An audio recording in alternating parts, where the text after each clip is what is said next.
വേണ്ടിയിട്ട് പോകുന്നത്. അപ്പോൾ നാട്ടിലെ എല്ലാവർക്കും റേഷൻ അരി കിട്ടിയിട്ടുണ്ടല്ലോ. അപ്പോൾ 2 ടൈപ്പുള്ള അരി കിട്ടിയിട്ടുണ്ടല്ലോ. അതിനകത്ത് ഏത് ടൈപ്പ് അരി വെച്ചിട്ടും ഇതേപോലെ നമുക്ക് അരിയുണ്ട റെഡിയാക്കിയിട്ട് എടുക്കാം. ഇനിയിപ്പോൾ റേഷൻ അരി തന്നെ വേണമെന്ന് ഒരു നിർബന്ധമില്ല. നമ്മൾ ചോറിനാൻ എടുക്കണ ഏത് ടൈപ്പ് അരി വെച്ചിട്ടും ഇതേപോലെ അരിയുണ്ട ഉണ്ടാക്കാം. ഇനിയിപ്പോൾ നിങ്ങളുടെ അടുത്ത് ഒറ്റ അരിയില്ല, അയകൂടി ബസ്മതി റൈസ് ഉള്ളൂ എന്ന് വെച്ചിട്ടുണ്ടെങ്കിൽ ബസ്മതി റൈസ് വെച്ചിട്ടും ഇതേപോലെ അരിയുണ്ട ഉണ്ടാക്കിയിട്ടുണ്ടെങ്കിൽ കഴിക്കാൻ വേണ്ടിയിട്ട് നല്ല ടേസ്റ്റ് ആയിരിക്കും. പിന്നെ അരിയുണ്ട റെഡിയാക്കിയിട്ട് എടുക്കാൻ വേണ്ടിയിട്ട് പ്രത്യേകിച്ച് ഒരു പണിയൊന്നുമില്ല. അരികൂടി പണിയുള്ളത് അരി നന്നായിട്ട് വറുത്തിട്ട് എടുക്കുക, ശർക്കര വെള്ളം ഒഴിച്ചിട്ട് അലിയിച്ചിട്ട് എടുക്കുക. പിന്നെ അരിയുണ്ട ഉണ്ടാക്കുമ്പോൾ ഒരു കാര്യം നിങ്ങൾ പ്രത്യേകം ശ്രദ്ധിക്കുക, എല്ലാ അരിയും നമ്മൾ നന്നായിട്ട് വറുത്തിട്ട് എടുക്കണം. ഏതെങ്കിലും ഒരു അരി കുറച്ച് അരിമണി, ഒരു 7-8 അരിമണി ആയിരുന്നാലും അതിനകത്ത് മൊരിയാണ്ട് കിടന്നിട്ടുണ്ടെന്ന് വെച്ചിട്ടുണ്ടെങ്കിൽ ലാസ്റ്റ് നമ്മൾ അരിയുണ്ട ഉണ്ടാക്കിയിട്ട് നമ്മൾ കഴിക്കുന്ന സമയത്ത് കല്ല് കടിക്കുന്ന പോലെ ഇരിക്കും ഇടയ്ക്കിടയ്ക്ക്. അപ്പോൾ അത് പ്രത്യേകം ശ്രദ്ധിക്കുക. ഒന്നല്ലെങ്കിൽ നമ്മൾ അരി വറുത്തെടുത്ത് കഴിഞ്ഞിട്ട് കുറച്ച് വലിയൊരു പാത്രത്തിലിട്ടിട്ട് നോക്കാം അതിനകത്ത് ഏതെങ്കിലും അരി വറുക്കാണ്ട് കിടക്കുന്നുണ്ടെന്ന് വെച്ചിട്ടുണ്ടെങ്കിൽ അരി എടുത്ത് മാറ്റാം. അല്ലെങ്കിൽ നമ്മൾ ലാസ്റ്റൊക്കെ ആകുമ്പോൾ തീ നന്നായിട്ട് കുറച്ചിട്ടിട്ട് നന്നായിട്ട് മൊരിയിച്ചിട്ട് എടുക്കുക. ചിലപ്പോൾ അതിനകത്ത് ഏറ്റവും ആദ്യം മൊരിഞ്ഞ് വന്നേക്കുന്ന അരിയുടെ കളർ ചിലപ്പോൾ ചെറുതായിട്ട് ഇങ്ങനെ മാറി വരുന്നുണ്ടാവും, പക്ഷെ കുഴപ്പമില്ല. അപ്പോൾ ആ സമയമൊക്കെ ആകുമ്പോൾ തീയൊക്കെ നന്നായിട്ട് കുറച്ചിട്ടിട്ട് നന്നായിട്ട് ഇളക്കിയിട്ട് എടുക്കുക. ഒറ്റ അരിമണിയും വറക്കാണ്ട് അതിനകത്ത് കിടക്കരുത്. പിന്നെ ഞാൻ ഇതേപോലെ തന്നെ മറ്റേ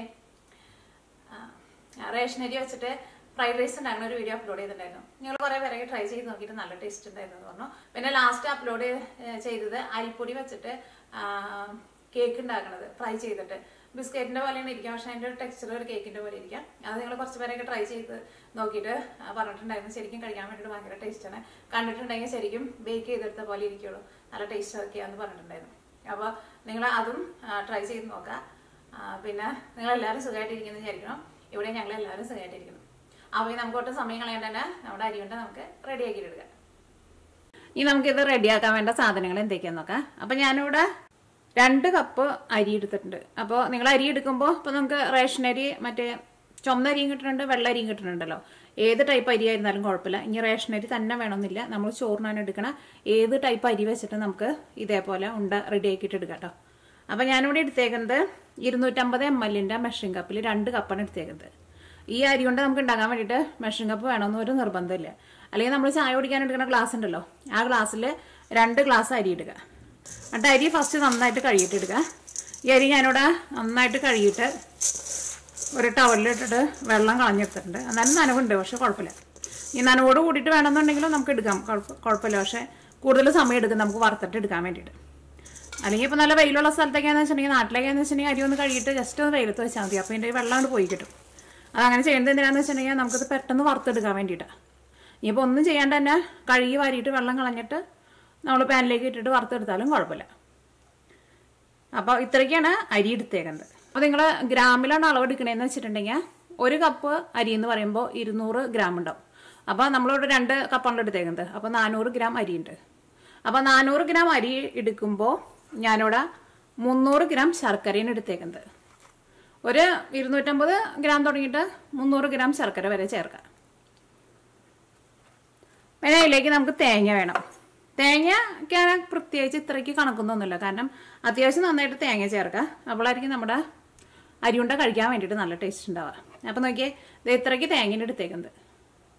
അപ്പോൾ നമുക്ക് മെഷറിംഗ് കപ്പിൽ ഒന്ന് ഇട്ട് നോക്കാം എന്തോരം ഉണ്ടെന്ന്. നിങ്ങൾക്ക് ഒരു ഏകദേശം അളവ് കിട്ടാൻ വേണ്ടിയിട്ട് നമുക്ക് നോക്കി നോക്കാം. അല്ലെങ്കിൽ നിങ്ങൾ തേങ്ങ എടുക്കുമ്പോൾ ഒരു വലിയ തേങ്ങയ്ക്കെന്ന് വെച്ചിട്ടുണ്ടെങ്കിൽ ആ തേങ്ങയുടെ ഒരു പകുതി ഇടുക. ചെറിയ തേങ്ങയ്ക്കെന്ന് വെച്ചിട്ടുണ്ടെങ്കിൽ ആ തേങ്ങയുടെ ഒരു 3/4 ഭാഗം ഇടുക. അതിപ്പോൾ ചെറിയ തേങ്ങ ഫുള്ളായിട്ട് എടുത്താലും കുഴപ്പമില്ല, കാരണം തേങ്ങയ്ക്ക് കറക്റ്റ് ഇത്രയ്ക്ക് അളവൊന്നുമില്ല. അപ്പോൾ ഞാനവിടെ മെഷറിംഗ് കപ്പിൽ കേട്ടോ തേങ്ങ എടുക്കുന്നത്. 1 കപ്പ് എടുത്തു.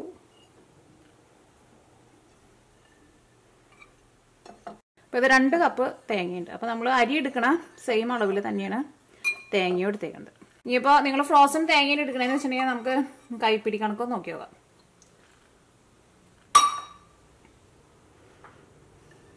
അപ്പോൾ ഇതേപോലെ ഇങ്ങനെ എല്ലാ കൈയും കൂട്ടിയിട്ട് ഇതേപോലെ ഇങ്ങനെ എടുക്കുക. അപ്പോൾ ഒരു 4 പിടി തേങ്ങ ഉണ്ടാവും. അപ്പോൾ അരി വറുത്തെടുക്കാൻ വേണ്ടിയിട്ട് ഒരു പാൻ വെച്ചിട്ട് ചൂടാക്കുക. ഈ അരി ഞാനിപ്പോൾ ഇവിടെ ഒരു കഴുകി വെച്ചിട്ട് ഒരു 10 മിനിറ്റ് ആയിട്ടുള്ളൂ കേട്ടോ. എന്നിട്ട് ഞാനൊരു പേപ്പർ ടവലിൽ ഇട്ടിട്ട് ഒന്ന് വെള്ളം കളഞ്ഞിട്ടുണ്ടായിരുന്നു. പക്ഷെ അത് പെട്ടെന്ന് ഡ്രൈ ആയിട്ട് വന്നിട്ടുണ്ട്. നന്നായിട്ട് മുരിഞ്ഞ് വരണം. അങ്ങനെ വരണവരെ നമ്മൾ ഇളക്കി കൊടുക്കണം കേട്ടോ, നിർത്താണ്ട് ഇളക്കി കൊടുക്കണം. എന്നാൽ മാത്രമേ നമുക്ക് എല്ലാ സൈഡും ഒരേപോലെ മുരിഞ്ഞിട്ടുള്ളൂ. ഇങ്ങനെ മുരിഞ്ഞ് വരാൻ വേണ്ടിയിട്ട് പെട്ടെന്നാണ്ട് ചൂടായ വഴിക്കാനായിട്ട് മുരിയില്ല, ഇച്ചിരി സമയം കൂടുതലെടുക്കും. പിന്നെ അരി വറുത്തിട്ട് എടുക്കുമ്പോഴായിരുന്നാലും ഇതേപോലെ പരന്ന പാനിൽ ഇട്ടിട്ട് വേണം കേട്ടോ. അരി വറുത്തിട്ട് എടുക്കാൻ വേണ്ടിയിട്ട്. ഇത് റെഡിയായ വഴിക്ക് തന്നെ നമ്മളിത് വേറെ പാത്രത്തിലേക്ക് പാർത്തണം. അപ്പോൾ നിങ്ങൾ അടുത്ത് വേറൊരു പാത്രം റെഡിയാക്കിയിട്ട് വെക്കണം കേട്ടോ. ഇതേപോലെ ഒരു 3/4 ഭാഗം പൊട്ടി കഴിഞ്ഞിട്ടുണ്ടെന്ന് വെച്ചിട്ടുണ്ടെങ്കിൽ പിന്നെ തീ ഓഫ് ചെയ്തോ. പിന്നെ ആ ചൂടുകൊണ്ട് ബാക്കിയുള്ളത് പൊട്ടിക്കോളും. അല്ലെങ്കിൽ ഫസ്റ്റ് പൊട്ടിയതൊക്കെ കരിഞ്ഞു പോകും. നമ്മൾ തീ ഓഫ് ചെയ്തേക്കാണ്, എന്നാലും ചൂടുകൊണ്ട് പൊട്ടിക്കൊണ്ടിരിക്കുന്നുണ്ട്. അത് നിങ്ങൾ പ്രത്യേകം ശ്രദ്ധിച്ചോട്ടോ. പിന്നെ ഈ സൈഡും നടുക്കും എല്ലാ സൈഡും നമ്മൾ ലാസ്റ്റൊക്കെ ആകുമ്പോൾ നന്നായിട്ട് ഇളക്കി കൊടുക്കണം. നമ്മളിങ്ങനെ നോക്കാം ഞാൻ ഏതെങ്കിലും പൊട്ടാൻ കിടക്കണുണ്ടോ. നമ്മൾ നോക്കുമ്പോൾ കാണാൻ വേണ്ടിയിട്ട് പറ്റും. കാരണം പൊട്ടാത്ത അരി നമുക്ക് പെട്ടെന്ന് കണ്ട് തിരിച്ചറിയാം. ഇനി അത് പൊട്ടണ സൗണ്ടൊന്നും കേൾക്കണില്ല, എല്ലാവരും പൊട്ടിക്കഴിഞ്ഞിട്ടുണ്ട്. ഇനി ഇത് നമുക്ക് വേറൊരു പാത്രത്തിലേക്ക് പാർക്കാം. അല്ലെങ്കിൽ ചൂടുകൊണ്ട് കൂടി ഇരുന്നിട്ടുണ്ടെന്ന് വെച്ചിട്ടുണ്ടെങ്കിൽ ഉറപ്പായിട്ടും കരിഞ്ഞു പോട്ടോ. ഇതിലേക്ക് ചേർക്കാനുള്ള തേങ്ങയും ഒന്ന് നന്നായിട്ടൊന്ന് ചൂടാക്കിയിട്ട് എടുക്കുക. തേങ്ങയുടെ ആ വെള്ളം ഒന്ന് കളഞ്ഞിട്ട് എടുക്കുക. അങ്ങനെ ചെയ്തില്ലെങ്കിലും കുഴപ്പമില്ല. പക്ഷേ അങ്ങനെ എടുക്കുമ്പോൾ ഈ ഉണ്ട ഒരു കുറച്ച് ദിവസം കൂടുതൽ വെച്ചിരുന്നാലും പെട്ടെന്ന് കേടുവരില്ല. തേങ്ങ വറുത്തിട്ടല്ല എടുക്കണത്, ഒന്ന് ചൂടാക്കിയിട്ട് ആ വെള്ളം നനവ് ഒന്ന് കളഞ്ഞിട്ടിടുക.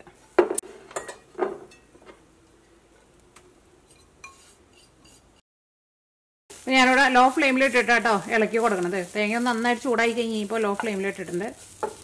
ഇങ്ങനെ ഇളക്കി കൊടുത്തോണ്ടിരിക്കുക. ഓക്കെ, ഇപ്പം നമ്മുടെ തേങ്ങയുടെ ആ വെള്ളമൊക്കെ ഒന്ന് വലിഞ്ഞിട്ടുണ്ട്. നമ്മൾ ഇളക്കുമ്പോഴായിരുന്നാലും കണ്ടില്ലേ കുറച്ചുകൂടി നല്ല സ്മൂത്തായിട്ട് പോകുന്നുണ്ട് അതിനകത്ത്. ഇനി നമുക്ക് തീ ഓഫ് ചെയ്യാം. ഈ തേങ്ങ നമുക്ക് മിക്സിയിലിട്ടിട്ട് ഒന്ന് കറക്കിയിട്ട് എടുക്കുക. തേങ്ങ പൊടിച്ചിട്ട് ഒന്നും എടുക്കേണ്ട ആവശ്യമൊന്നുമില്ല.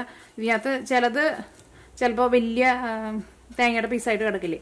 അപ്പോൾ അതെല്ലാം കൂട്ടിയിട്ട് ഒന്ന് ഒരേപോലെ വരാൻ വേണ്ടിയിട്ട് നമ്മൾ അങ്ങനെ ചെയ്യുന്നത്. അങ്ങനെ ചെയ്തില്ലെങ്കിലും കുഴപ്പമൊന്നുമില്ല കേട്ടോ. പക്ഷെ അത് ചൂടാറി കഴിഞ്ഞിട്ട് ചെയ്താൽ മതി. അപ്പോൾ ഇതും നമുക്ക് പകർത്തി വയ്ക്കാം. അപ്പോൾ തേങ്ങയുടെ കളറായിരുന്നാലും ഒട്ടും മാറിയിട്ടില്ല. ഇതേപോലെ ഇങ്ങനെ വെള്ള കളറിൽ തന്നെ ഇരിക്കണം. കാരണം തേങ്ങ കളർ മാറിയിട്ടുണ്ടെന്ന് വെച്ചിട്ടുണ്ടെങ്കിൽ നമ്മുടെ പച്ച തേങ്ങയുടെ ടേസ്റ്റ് കിട്ടില്ല. അപ്പോൾ അതുകൊണ്ട് ഇനി നമുക്ക് ശർക്കര പാനി റെഡിയാക്കിയിട്ട് എടുക്കുക. ഇനി നമ്മുടെ ശർക്കര പാനി റെഡിയാക്കാൻ വേണ്ടിയിട്ട് ഞാനിതിലേക്ക് 300 ഗ്രാം ശർക്കര ചേർക്കുന്നുണ്ട്. അത് നല്ല കറുത്ത കളർ ശർക്കര ചേർത്തിട്ടുണ്ടെന്ന് വെച്ചിട്ടുണ്ടെങ്കിൽ നമ്മുടെ ഉണ്ടയ്ക്ക് നല്ല കറുത്ത കളർ വരും. ഈ ശർക്കര നമുക്ക് അലിയിച്ചിട്ട് എടുക്കാൻ വേണ്ടിയിട്ട് ഞാനിവിടെ 250 ml കപ്പിൽ 3/4 കപ്പ് വെള്ളമാണ് ചേർക്കുന്നത്. അല്ലെങ്കിൽ നമ്മൾ ചായ കുടിക്കാൻ എടുക്കുന്ന ഗ്ലാസ്സിൽ 3/4 ഗ്ലാസ് വെള്ളം ചേർക്കുക. ഭയങ്കര ചെറിയ ഗ്ലാസ്സൊക്കെ ആണെന്ന് വെച്ചിട്ടുണ്ടെങ്കിൽ നിങ്ങൾ അതനുസരിച്ചിട്ട് ചേർത്തോട്ടോ. ഇനി നമുക്ക് തീ ഓണാക്കാം. അപ്പോൾ ഇതിങ്ങനെ എപ്പോഴും നമ്മൾ ഇളക്കേണ്ട ആവശ്യമൊന്നുമില്ല. അത് ഇവിടെ കിടന്നിട്ട് അങ്ങോട്ട് അലിയട്ടെ. ഇടയ്ക്കൊന്ന് നോക്കിയാൽ മതി. അപ്പോൾ നമുക്ക് ആ സമയം കൊണ്ട് നമ്മുടെ തേങ്ങ നമുക്കൊന്ന് മിക്സിയിലിട്ടിട്ട് ഒന്ന് കറക്കിയിട്ടെടുക്കാം. നമുക്ക് 2 ട്രിപ്പായിട്ട് ഇടാം കേട്ടോ. കാരണം ഇത് തേങ്ങ കൂടുതലുണ്ടല്ലോ. മിക്സിയുടെ ജാറിൽ ഒട്ടും വെള്ളം പാടില്ല കേട്ടോ. നമ്മൾ എടുക്കുമ്പോൾ മിക്സിയിലിട്ടിട്ട് കറക്കി എടുത്തിട്ടുണ്ട്. ഒന്ന് കറക്കുക, അപ്പം തന്നെ ഓഫ് ചെയ്യുക. അത്രയ്ക്കേ ആവശ്യമുള്ളൂ കേട്ടോ. അപ്പോൾ നമ്മുടെ തേങ്ങ എല്ലാവരും നമ്മൾ മിക്സിയിലിട്ടിട്ട് കറക്കി എടുത്തിട്ടുണ്ട്. ഇത് 2 ട്രിപ്പ് ആയതുകൊണ്ട്, അത് തേങ്ങ കൂടുതലായതുകൊണ്ട് 2 ട്രിപ്പായിട്ട് തന്നെ ചെയ്തിട്ട് എടുക്കണം കേട്ടോ. അല്ലെങ്കിൽ ചിലപ്പോൾ നമ്മൾ കൂടുതൽ നേരം ഇട്ടിട്ട് അടിക്കും ശരിയാവാൻ വേണ്ടിയിട്ട്. അപ്പോൾ തേങ്ങയൊക്കെ ആയിട്ട് കുഴഞ്ഞു പോകും. അപ്പോൾ നമ്മുടെ തേങ്ങ റെഡി ആയിട്ടുണ്ട്. ഇതാണ്ട് നീക്കി വയ്ക്കാം. നമ്മുടെ ശർക്കര പാനി നന്നായിട്ട് തിളച്ചിട്ടുണ്ട്. അപ്പോൾ ഞാനിവിടെ തീ പതുക്കെ ഒന്ന് കുറച്ചിട്ടിട്ടുണ്ട്. ഇത് നന്നായിട്ടാണ്ട് കൂട്ടിയിട്ടുണ്ട്. ഇനി അരി നമുക്ക് പൊടിച്ചിട്ട് എടുക്കുക. അരി ആയിരുന്നാലും നമ്മൾ ഭയങ്കര നൈസ് പൊടിയായിട്ട് പൊടിച്ചിട്ട് എടുക്കരുത്. ജസ്റ്റ് ഒന്ന് കറിക്കാൻ മതി. അത് കുറേശ്ശെ കുറേശ്ശെ ഇട്ടിട്ട് ചെയ്യാം. ഇട്ട് കറക്കിയിട്ടുണ്ടെങ്കിലും പെട്ടെന്നാണ്ട് പൊടിഞ്ഞു പോകും. ഇതേ മിക്സിയിലിട്ടിട്ട് കറക്കി എടുത്തിട്ടുണ്ട്. ഇത് ഭയങ്കര നൈസ് പൊടിയായിട്ട് പൊടിഞ്ഞിട്ടില്ല കേട്ടോ. ഇതിനകത്ത് ചെറുതായിട്ട് തരിയായിക്കുണ്ട്. ഈ ചെറുതായിട്ട് തരി കിടക്കുമ്പോഴാണ് നമ്മൾ വറുക്കാത്ത അരിയൊക്കെ ഉണ്ടെന്ന് വെച്ചിട്ടുണ്ടെങ്കിൽ കടിക്കുമ്പോൾ ടേസ്റ്റ് ഇല്ലാണ്ടിരിക്കുക. പ്രത്യേകം ശ്രദ്ധിക്കുക. എല്ലാ അരിയും വറുത്തിട്ട് എടുക്കുമ്പോൾ നന്നായിട്ട് വറുത്തിട്ട് എടുക്കണം. അപ്പോൾ ഇതിനകത്ത് ചെറുതായിട്ട് തരിയൊക്കെ ഉണ്ട്. ഇതേപോലെ പൊടിച്ചിട്ട് എടുക്കുക. അപ്പോൾ കുറേശ്ശെ കുറേശ്ശെ ഇട്ടിട്ട് മിക്സിയിലിട്ടിട്ട് പൊടിച്ചിട്ട് എടുത്താൽ മതി. അപ്പോൾ ഇനി നമുക്ക് ബാക്കിയുള്ളതും ഇതേപോലെ തന്നെ റെഡിയാക്കിയിട്ട് എടുക്കുക. ഇതിപ്പോൾ അതേ നോക്കിയേ നമ്മുടെ ശർക്കര നന്നായിട്ട് അലിഞ്ഞു തുടങ്ങിയിട്ടുണ്ട്. ഇനി ഇതിനകത്ത് അവസാനമൊക്കെ ആകുമ്പോൾ ചിലതിങ്ങനെ പൊടിയാണ്ട് കിടക്കണ്ടാവും. വലിയ പീസൊക്കെയാണെന്ന് വെച്ചിട്ടുണ്ടെങ്കിൽ അത് നമ്മൾ ഇതേപോലെ ഇങ്ങനെ അമർത്തി കൊടുത്തിട്ട് അങ്ങനെ പൊടിച്ചിട്ട് എടുക്കണം. കുറേ നേരം ഇട്ടിട്ട് നമ്മൾ ഈ ശർക്കരപ്പാനി നമ്മൾ ചൂടാക്കിയിട്ടുണ്ടെങ്കിൽ ഈ ശർക്കരപ്പാനി ഭയങ്കര നൂലായിട്ട് വരും. അപ്പോൾ നമ്മുടെ ഉണ്ടയ്ക്ക് ഭയങ്കര മുറുക്കം വരും. അപ്പോൾ കഴിയുന്നതും ശർക്കര നിങ്ങൾ പൊടിച്ചിട്ട് ചേർക്കാൻ നോക്കുക. അല്ലെങ്കിൽ ശർക്കര നന്നായിട്ട് ചൂടാക്കി കഴിയുമ്പോൾ ഇതേപോലെ ഒന്ന് അമർത്തിയിട്ട് കൊടുക്കുക. അപ്പോൾ നമ്മുടെ ഇതിനകത്ത് ശർക്കരയൊക്കെ നന്നായിട്ട് മെൽറ്റായിട്ടുണ്ട്. ഇനി നമുക്ക് തീ ഓഫ് ചെയ്യാം. അപ്പോൾ നമ്മുടെ ശർക്കരപ്പാനി റെഡി ആയിട്ട് അവിടെ തീ ഓഫ് ചെയ്ത് വെച്ചിട്ടുണ്ട്. ഇനി നമ്മുടെ അരി വറുത്ത് പൊടിച്ചെടുക്കുക. ഇപ്പോൾ അരി വറുത്ത് പൊടിച്ചാൽ ലാസ്റ്റ് പൊടിച്ചത് ഞാനിവിടെ കുറച്ച് ഞാൻ മാറ്റി വെച്ചിട്ടുണ്ട്. ഇപ്പോൾ ഇതിൻ്റെ കൂടെ മിക്സ് ചെയ്യണില്ല. കാരണം ഈ ശർക്കരപ്പാനി ചിലപ്പോൾ നമ്മൾ എടുത്തേക്കണ അരിയിൽ വല്ല വ്യത്യാസമൊക്കെ ഉണ്ടെന്ന് വെച്ചിട്ടുണ്ടെങ്കിൽ ചിലപ്പോൾ ശർക്കരപ്പാനി നമുക്കിത് ഫുള്ള് മിക്സ് ചെയ്യാനുള്ളത് ഉണ്ടാവില്ല. അപ്പോൾ ഇതേപോലെ നമ്മൾ കുറച്ച് ഏറ്റവും മാറ്റി വെച്ചോ. എന്നിട്ട് മിക്സ് ചെയ്ത് ലാസ്റ്റ് വന്നു കഴിഞ്ഞപ്പോൾ നമുക്ക് വേണമെന്ന് വെച്ചാൽ അതനുസരിച്ചിട്ട് ചേർത്ത് കൊടുക്കാം. അല്ലെങ്കിൽ പിന്നെ നമ്മളെല്ലാം കൂടിയിട്ട് ഒരുമിച്ച് ചേർത്തിട്ടുണ്ടെന്ന് വെച്ചിട്ടുണ്ടെങ്കിൽ പിന്നെ നമുക്കൊന്നും ചെയ്യാൻ വേണ്ടിയിട്ട് പറ്റത്തില്ല. കാരണം ഇത് കുറച്ചിങ്ങനെ കയ്യിൽ പിടിക്കുന്ന ഒരു പരുവം കിട്ടണം നമുക്ക്. അപ്പോൾ ഞാൻ കുറച്ച് അവിടെ നീക്കി വെച്ചിട്ടുണ്ട്. ഇതിലേക്ക് നമുക്ക് ഏലക്കായ പൊടിച്ച് ചേർക്കാം. നമ്മുടെ ടേസ്റ്റിനനുസരിച്ചിട്ട് ചേർക്കാം. ഇനിയിപ്പോൾ ഏലക്കായ പൊടിച്ച് ചേർത്തില്ലെങ്കിലും കുഴപ്പമൊന്നുമില്ല കേട്ടോ. ഇതിലേക്ക് ഞാനിവിടെ ഒരു നുള്ളു ഉപ്പും ചേർക്കുന്നുണ്ട്. ഇതെല്ലാം കൂടിയിട്ട് നന്നായിട്ട് മിക്സ് ചെയ്യാം. ശർക്കരപ്പാനി ഒരുപാട് ചൂടാറി പോകരുത് കേട്ടോ. അപ്പം നേരത്തെ കൂട്ടിയിട്ട് റെഡിയാക്കിയിട്ട് വയ്ക്കണ്ട. കാരണം ചെറിയ ചൂടോട് കൂടിയിട്ട് നമുക്ക് ഇതിലേക്ക് ചേർക്കണം. അപ്പോൾ നമ്മുടെ ഏലക്കായും ഉപ്പൊക്കെ ഇതിനകത്ത് നന്നായിട്ട് മിക്സ് ആയിട്ടുണ്ട്. ഉപ്പ് ഒരു പേരിന് വേണ്ടിയിട്ട് മാത്രം ചേർത്താൽ മതി. ഇതിലേക്ക് നമ്മൾ പൊടിച്ച് വെച്ചേക്കുന്ന തേങ്ങ ഉണ്ടല്ലോ, തേങ്ങയും ചേർക്കാം. തേങ്ങ ഞാൻ ഫുള്ളായിട്ട് ചേർക്കുന്നുണ്ട്. കാരണം തേങ്ങ ചേർത്ത് നല്ല ടേസ്റ്റ് ഉണ്ട്. ഇതെല്ലാം കൂടിയിട്ട് നമുക്ക് കൈ കൊണ്ട് നന്നായിട്ടൊന്ന്. അപ്പോൾ ആ തേങ്ങയുടെ ഒരു ചെറുതായിട്ടുള്ള ഒരു നനവുണ്ടാവും. നമ്മൾ ചൂടാക്കിയാലും ചെറുതായിട്ടൊരു നനവുണ്ടാവും. അപ്പോൾ എല്ലാം കൂടിയിട്ട് കൈ കൊണ്ട് നന്നായിട്ട് ഇങ്ങനെ കുഴച്ച് മിക്സ് ചെയ്യാം. അത് കഴിഞ്ഞിട്ട് ഇതിലേക്ക് നമുക്ക് ശർക്കരപ്പാനി ചേർത്താൽ മതി. എത്രത്തോളം നന്നായിട്ട് കുഴച്ചിട്ടെടുക്കാൻ പറ്റുന്ന അത്രത്തോളം നന്നായിട്ട് കുഴച്ചിട്ടെടുക്കാം. അപ്പോൾ ഇതെല്ലാം കൂട്ടിയിട്ട് നന്നായിട്ട് ചേർന്ന് വരും.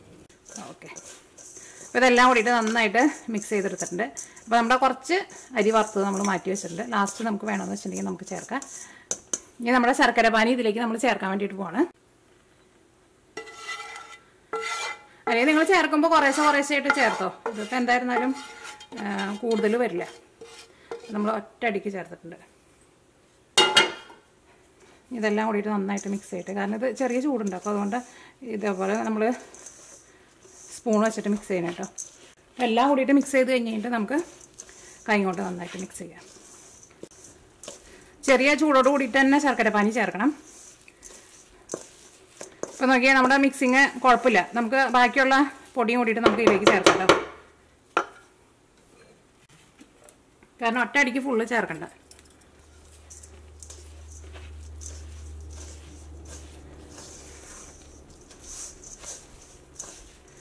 കാരണം ഇത് ഭയങ്കര ഡ്രൈ ആയി പോയിട്ടുണ്ടെന്ന് വെച്ചിട്ടുണ്ടെങ്കിൽ നമുക്ക് ഉണ്ടയായിട്ട് ഉരുട്ടാൻ വേണ്ടിയിട്ട് പറ്റില്ല.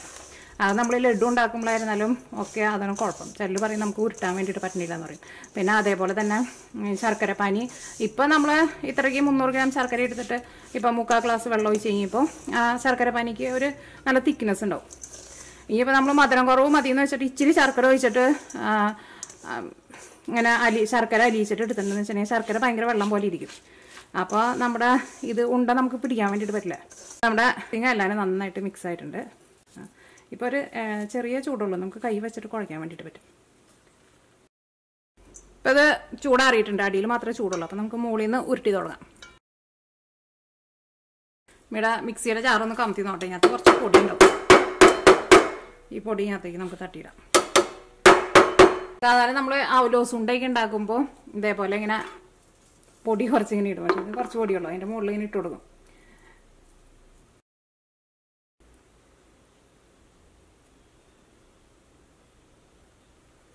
ഇങ്ങനെ ഉണ്ട ഉരുട്ടിട്ട് ഇങ്ങനെ എടുക്കുമ്പോൾ നമ്മുടെ കൈമ ഇങ്ങനെ കൂടുതൽ പിടിച്ചിട്ടുണ്ടെന്ന് വെച്ചിട്ടുണ്ടെങ്കിൽ ഒരു സ്പൂൺ വെച്ചിട്ട് ഇതിങ്ങനെ കയ്യുടെ ഉള്ളിൽ നിന്ന് ഇങ്ങനെ കളയണം കേട്ടോ. അല്ലെങ്കിൽ കൂടുതൽ പിടിച്ചിട്ടുണ്ടെന്ന് വെച്ചിട്ടുണ്ടെങ്കിൽ നമ്മുടെ ഉണ്ട ഷേപ്പ് ആക്കിയിട്ട് എടുക്കുമ്പോൾ നമുക്ക് അത്രയ്ക്ക് നല്ലൊരു സ്മൂത്ത് ആയിട്ടുള്ള ഒരു ഷേപ്പിങ് കിട്ടില്ല നമുക്ക്. അപ്പോൾ നമ്മുടെ ഉണ്ട എല്ലാവരും നമ്മൾ ഇതാ ഉരുട്ടി എടുത്തിട്ടുണ്ട്. അപ്പോൾ ഇത്രയ്ക്ക് ഇത് വെച്ചിട്ട് 16 ഉണ്ടയായിട്ട് ഉണ്ടാക്കിയത്. 16 അല്ലെങ്കിൽ 17 കിട്ടും. ഇടയ്ക്ക് ഞാൻ കുറച്ചെടുത്ത് കഴിച്ചിട്ടുണ്ടായിരുന്നു. എന്നാലും മാക്സിമം നമുക്കൊരു 17 കിട്ടുള്ളൂ. അത്രയ്ക്ക് കഴിച്ചിട്ടുണ്ടായിരുന്നില്ല. ഇത് കഴിഞ്ഞ് കഴിഞ്ഞിട്ടാണ് കഴിക്കാൻ വേണ്ടിയിട്ട്.